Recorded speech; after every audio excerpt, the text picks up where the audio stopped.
Hello ninth class students, एक video एक question, ये रहा सवाल आप लोगों के सामने।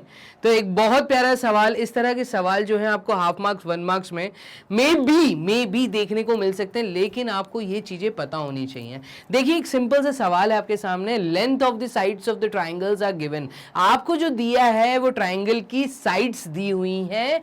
Determine which of them are right triangles. इसमें से आप ये बताइए कि कौन सा ट्राइंगल राइट ट्राइंगल है। In case of a right triangle right the length of its hypotenuse. और जोन सा भी आप यहां पे इसमें से ट्राइंगल बोल रहे हैं, राइट ट्राइंगल बोल रहे हैं, तो वहां पे आप हाइपोटेन्यूज की वैल्यू बताइए क्या होगी।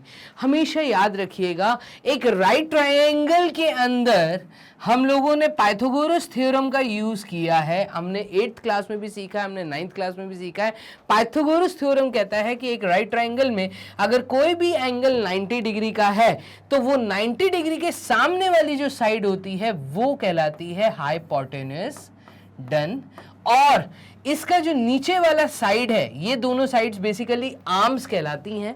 इनमें से आप किसी को भी बेस मान सकते हो, किसी को भी परपेंडिकुलर मान सकते हैं। तो मैं यहां पर हाइट इसको बोल देता हूं, क्योंकि यहां पे ये ऊपर की तरफ जा रहा है तो डेफिनेटली हम इसको हाइट बोल देते हैं या परपेंडिकुलर बोल देंगे, और ये होगा आपका बेस। हमेशा याद रखिएगा, अगर एक right triangle proper right triangle है तो वहां पे जो आपकी हाइपोटेन्यूज की वैल्यू है, हाइपोटेन्यूज की वैल्यू हमेशा बड़ी होती है हाइट से और बेस से। क्लियर है? तो ये कुछ बेसिक बात है जो आपको यहां पे नॉलेज में होनी चाहिए। और अगर हाइपोटेन्यूज हाइट और बेस दोनों से बड़ा है और ये अगर राइट ट्राइंगल है तो यहां पे आपको यूज करना है पाइथागोरस थ्योरम। पाइथागोरस थ्योरम कहती है कि हाइपोटेन्यूज का स्क्वायर हमेशा इक्वल होगा, हाइपोटेन्यूज का स्क्वायर हमेशा इक्वल होगा base square plus perpendicular square का। ये वाला कंसेप्ट हमें यहां पर यूज करना है और ये 3 में से हमें जवाब देने हैं। तो चलिए जल्दी से मुझे कमेंट बॉक्स में आप लोग जवाब दीजिए। यहां पे फर्स्ट पार्ट मैं आप लोगों के लिए कर देता हूं। फर्स्ट पार्ट कह रहा है 3 सेंटीमीटर, देन उसके बाद 8 सेंटीमीटर, देन उसके बाद 6 सेंटीमीटर। अब देखिएगा, इन तीनों वैल्यूज में 8 सबसे बड़ा है, तो टेकिंग 8 एज एन हाइपोटेन्यूज, अगर मैं हाइपोटेन्यूज 8 को मान लेता हूं तो बाकी जो 2 साइड्स हैं वो आर्म्स कहलाएंगी। तो यहां पे हम परपेंडिकुलर या बेस को हम बोलेंगे। तो यहां पे ये 3 और 6 को मैं मान लेता हूं, 3 सेंटीमीटर और 6 सेंटीमीटर इसकी आर्म्स हैं और 8 सेंटीमीटर इसका हाइपोटेन्यूज है, अगर ये राइट ट्राइंगल है तब। ठीक है, तो इस केस में 8 square should equals to 3 square plus 6 square. चलिए, 3 का स्क्वायर तो होता है 9 और 6 का स्क्वायर होता है 36। 9 और 36 को अगर आप ऐड करेंगे तो यहां पे आपको वैल्यू मिलती है 45, बट 8 का स्क्वायर तो 64 होता है। तो यहां पे आप देखिए 64 is not equals to 45। Done. तो मैं कहूंगा first part is not an right triangle. ये क्या नहीं है? ये राइट ट्राइंगल नहीं है। अगर ये राइट ट्राइंगल नहीं है तो क्या सेकंड वाला राइट ट्राइंगल है?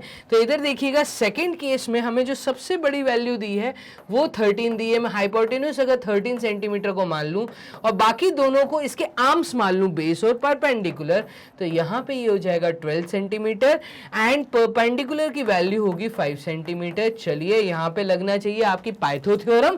पाइथो थ्योरम कहती है कि 13 square should equals to 12 square plus 5 square. देखिएगा, 12 का स्क्वायर होता है 144 और 5 का स्क्वायर होता है 25। अगर इन दोनों को हम ऐड करते हैं तो यहां पे ये वैल्यू आएगी 9, ये आएगा 6 और ये आएगा 169, which is equals to 13 square. तो यस, ये एक राइट ट्राइंगल है, और अगर ये राइट ट्राइंगल है तो इसका जो हाइपोटेन्यूज है वो 13 सेंटीमीटर है। चलिए, तो इतना प्यारा सवाल आप लोगों के सामने। थर्ड पार्ट मैं आप लोगों को होमवर्क दे रहा हूं, नीचे कमेंट बॉक्स में आप लोग मुझे जवाब दीजिए कि अगर ये राइट ट्राइंगल है तो यहां पे हाइपोटेन्यूज की वैल्यू क्या है। अगर ये राइट ट्राइंगल है तो लिखिए यस, और अगर ये राइट ट्राइंगल नहीं है तो जल्दी से नीचे लिखिए नो। और अगर आप यस लिख रहे हैं तो यस कॉमा आपको हाइपोटेन्यूज की वैल्यू बतानी है। मैं आप लोगों से उम्मीद करता हूं आप लोग बहुत जल्दी मुझे जवाब देने वाले हैं। तो चलिए मैग्नेट ब्रेन्स के प्लेटफॉर्म पे इसी तरह के सवाल आप लोगों के सामने लेकर आते हैं आपके अपने अभिषेक सर। तो एक वीडियो एक सवाल, इसी तरह के और अच्छे वीडियोस पाने के लिए फॉलो करते रहिए मैग्नेट ब्रेन्स। यहाँ पे आप मैग्नेट ब्रेन्स को फॉलो कर सकते हैं फेसबुक, ट्विटर, इंस्टा और टेलीग्राम के थ्रू भी। जल्दी से बुकलेट्स पाने के लिए नीचे डिस्क्रिप्शन बॉक्स में जाइए, यहाँ पे फॉर्म फिलअप करिए, आपको एक लिंक मिलेगी। फॉर्म फिलअप करने के बाद मैग्नेट ब्रेन्स की पूरी टीम आपके आएगी कांटेक्ट में और आपको हार्ड कॉपी और ई बुक्स के रूप में मैग्नेट ब्रेन्स की बुकलेट्स भी अवेलेबल करा दी जाएंगी। तो चलिए आपका इंतजार है कि आप जल्दी से करेंगे फॉर्म फिलअप। मिलते हैं नेक्स्ट सवाल में। Bye and take care.